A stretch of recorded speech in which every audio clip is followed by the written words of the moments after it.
Hello guys, ngayong araw na ito, November 1, Saturday, hinahanap namin kung saan naka-freezer ang body, yung alaga ko kaso.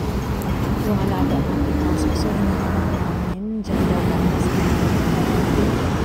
tapos, tumawid kami sa Block C2, pinuntahan namin at inakyat namin yung building na yan.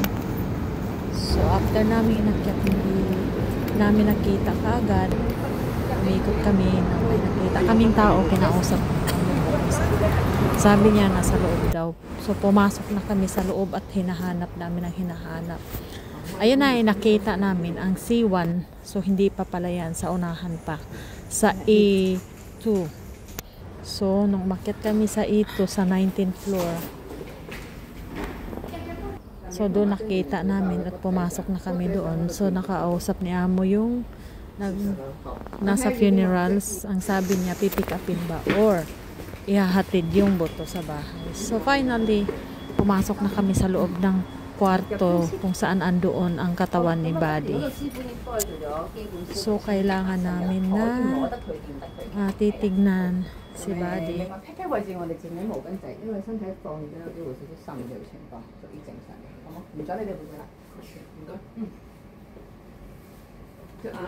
close 嘛，真係。師傅已經盡量幫佢冚㗎啦。係咯。係啊，因為小朋友其實走咗人一樣，佢哋唔會自己合埋嘅，都係手動幫佢合嘅啫。我哋嗰時都相幫佢合咗到。嗯，因為肌肉放鬆咗嘛。係啊。嘅得意。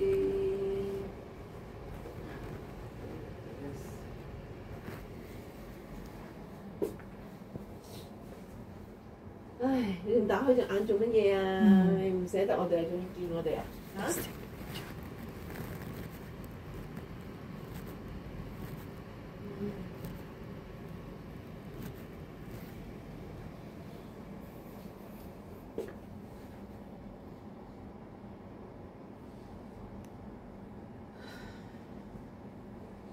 Is it they put in a freezer for how many days now? Yeah, they clean. Did they put in a freezer? They clean him and then they put him in the freezer. Yeah.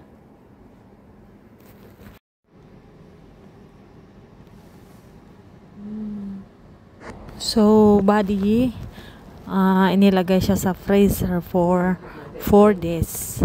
Nilinisan lang siya kasi kapag niliguan daw, sabi ko, tinatanong ko kung pinapaliguan ba. So, kung pinapaliguan is another payment na naman. 300 Hong Kong dollars ang paligo daw. Paligo lang. So, ang ginastos ng amo ko dito is maabot siya ng 5,000 Hong Kong dollars. Pag pick up, mula nung pag pick up dito sa bahay hanggang dinala dito sa funerals ng mga aso. Tapos hanggang nilinisan. So, umaabot siya ng mahigit 5,000. So, ito na after namin na mag-spend ng oras with Buddy. So, dinala na si Buddy for the last time. Dinala na yung katawan niya para i-dissolve na yung katawan niya. So, then after that, babalikan ko na lang at kukunin yung buto niya. So, pauwi na kami. Mula dito sa building na pinakamataas sa 19th floor, pinaka-last na floor kami galing. So pauwi na kami. Naglalakad kami papuntang NTR. So babalik ako dito after ng 3 weeks para pick upin yung buto niya.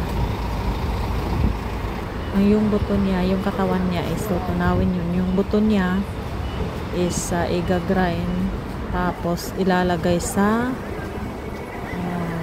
bowl. After pag nailagay doon sa bowl is ibang bayad na naman yung lagayan. Kaya parang tao na rin yung parang tao na din yung aso. Ang laki ng nababayaran. Tapos yun, nung nandito na kami, where we go? We'll just skip the light trail sila yung mag-MTR.